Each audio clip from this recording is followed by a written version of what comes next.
Hi, you are listening to The Humans We Are with Carola, episode number 48.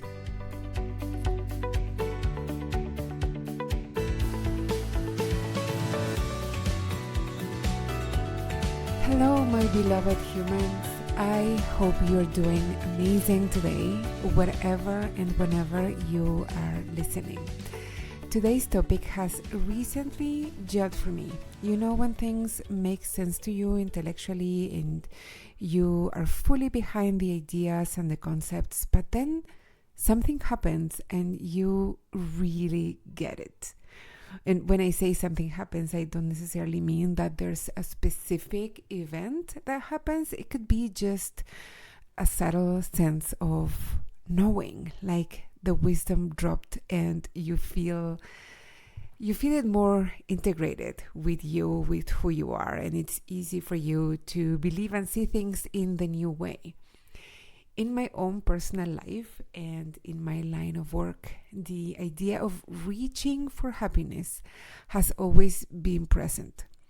All of us humans want to be happy, and we want to have peace, and we want to feel joy and enjoy the fruits of our hard work, right? And if you're listening to this podcast right now, it would be fair to assume that your life is good. By most standards, the fact that you have access to the internet and to a phone or a computer, and even if you were listening on a friend's device, you would have a friend that loves and supports you. It's likely you have a home, a job, a family, a career. If you think about it, at least on paper, you have a lot to be grateful for. And you most likely are very grateful. That's not the issue. You are likely not ungrateful. You fully recognize and acknowledge how good you have it and how much better than most people your life is. And maybe that's part of the issue. And I'll explain in a minute. In my work as a coach, working one-on-one with clients, they share frequently a desire to enjoy their life more, or maybe a judgment that they should enjoy their life more, or in some cases, a puzzling question. I know my life is great on paper. I have a good job, financial stability, a beautiful family and home, nice vacations and experiences. So why don't I feel tons of joy and elation? And the subtext is there something wrong with me? Is there something wrong or missing with my job, with my relationships, etc.? And here's why I think sometimes this idea of gratitude could turn into an issue. And it's only because it can backfire. And I want you to think about whether this resonates with you or not, because everyone is different.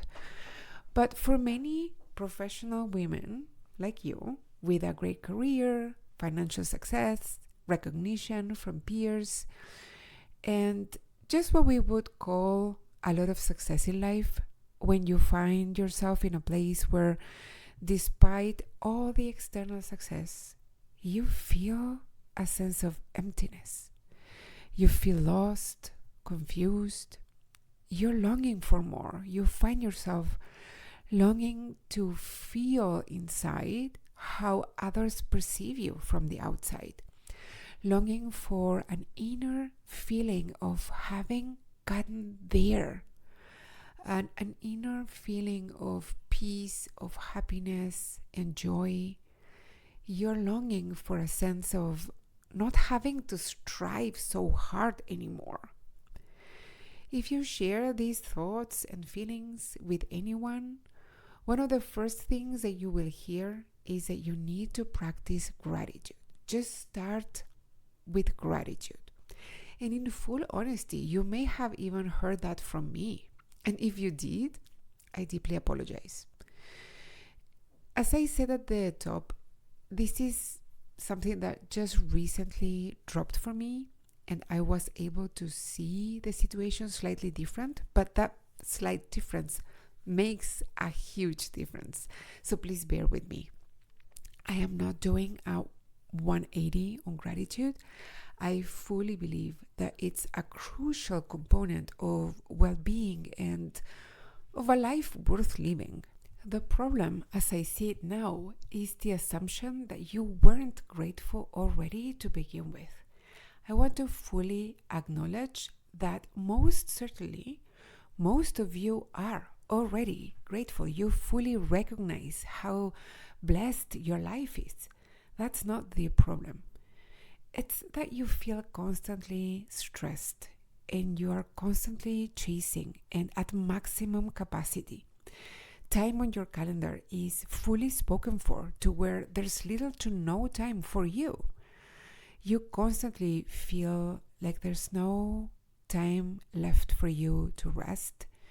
You are constantly waiting for something that will allow you to free up some time and create some space, like a project finishing, a new hire joining the team, kids going on school break or going back to school, a promotion. There's always something external that you're waiting for to happen so that then you can have the time and the space and the opportunity to rest, to enjoy, to do something just for you that you've been wanting to do.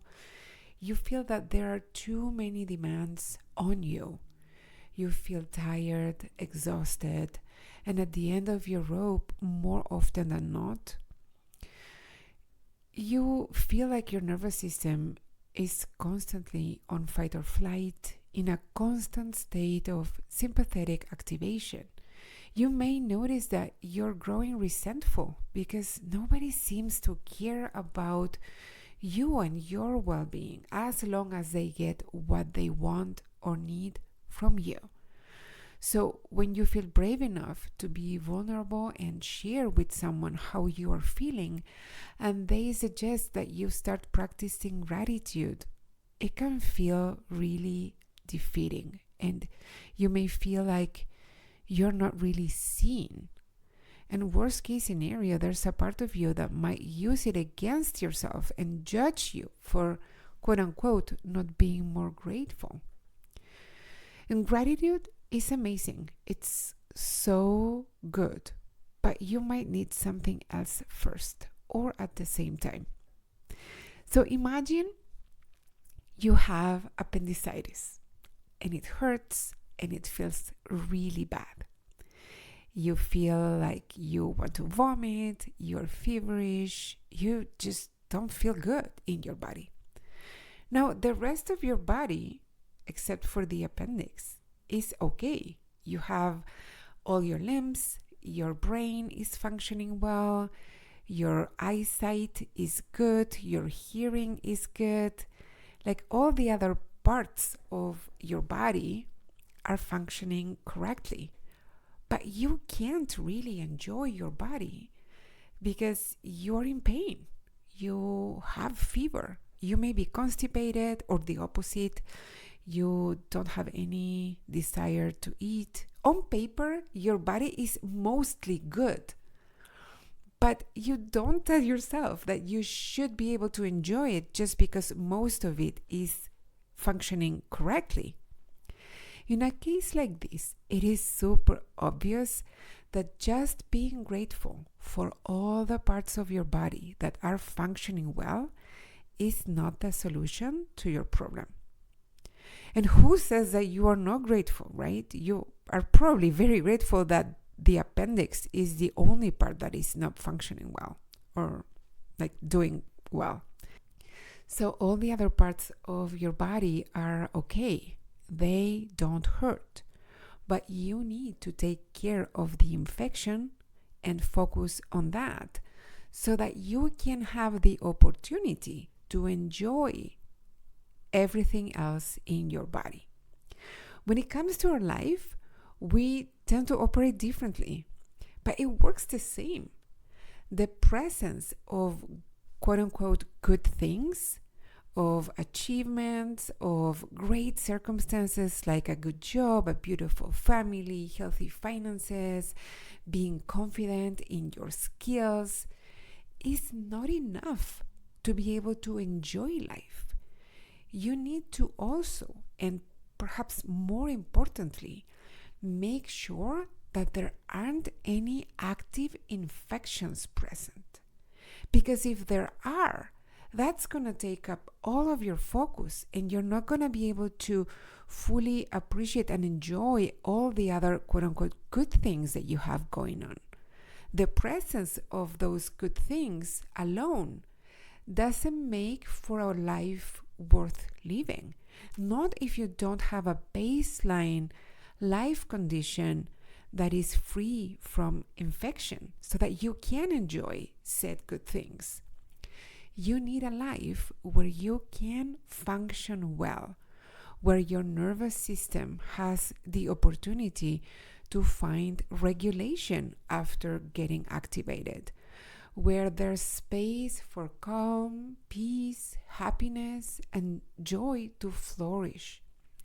This is where we're often mistaken. We think that joy should come naturally in the face of our achievements. And when that's not what happens, we make it mean that it must be that we just haven't achieved enough yet.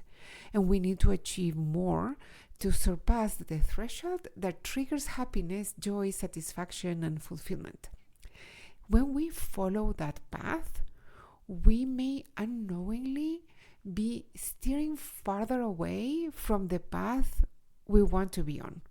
We may not realize that believing it's the achievements that create the calm, happiness, and joy we want, we push ourselves to strive for more, with the side effect of pushing our baseline life further into stress, overactivation, and exhaustion.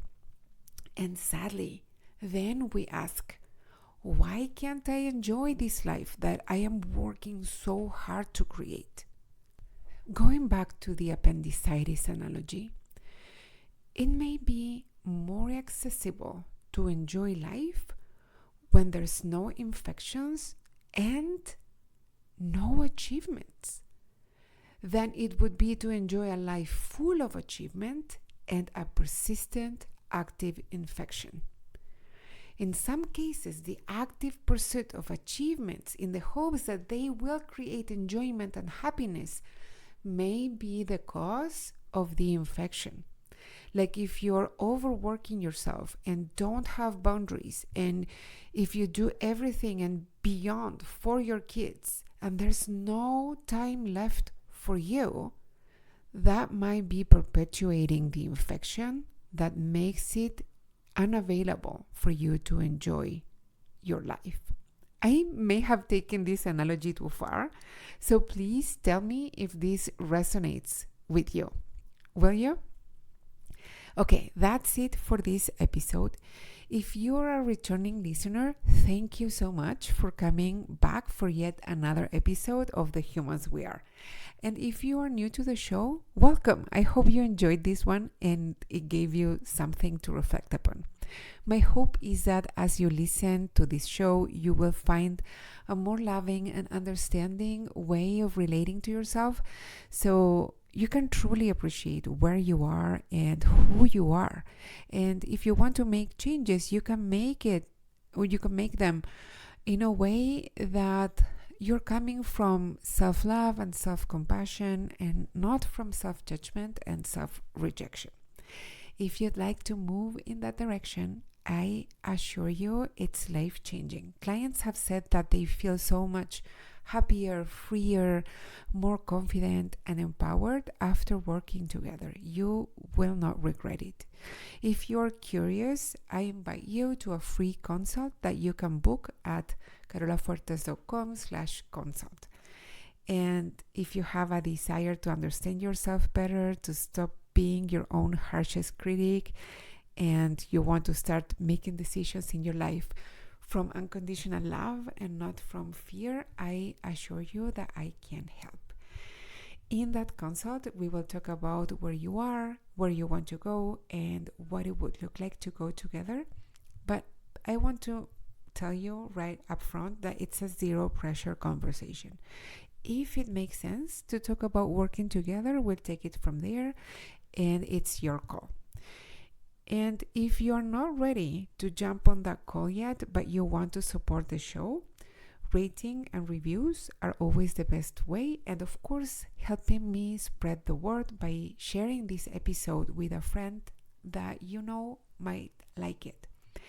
If you have any comments or suggestions for topics to cover or feedback of any kind that you would like to get to me, you can email at carola@carolafuertes.com, or you can DM me on Instagram, where I am at FuertesCarola.